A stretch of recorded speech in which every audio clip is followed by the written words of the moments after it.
এই যে আমাদের চিপস, আর এখানে হচ্ছে সবকিছু কাটা হচ্ছে, টমেটো, পেঁয়াজ, চিপস মাখা হবে। এই দেখো সব নিয়ে চলে এসেছি, চাট মশলা,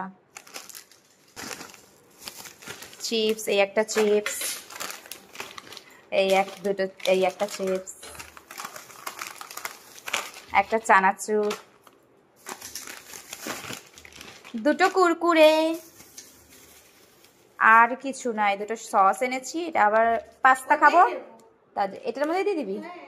হ্যাঁ যাই হোক, এটা সস এনেছি।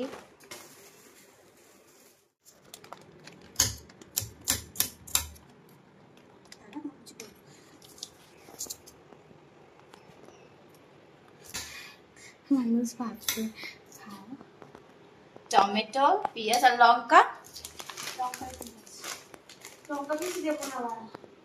চিপসটা মাখার সময় তোমাদের সাথে দেখা হবে। আমরা এখন সবকিছু রেডি করে নিই, আর আমরা ব্যালকনিতে গিয়ে খাবো, কারণ ব্যালকনিতে এখন বৃষ্টি পড়ছে। দেখো ওয়েদারটা দেখো, ব্যালকনিতে বৃষ্টি পড়ছে না, মানে বাইরে বৃষ্টি পড়ছে। দেখো বুঝতে পারবে, ওই দেখো বৃষ্টি পড়ছে, আর আমরা এখন ব্যালকনিতে বসে বসে খাবো।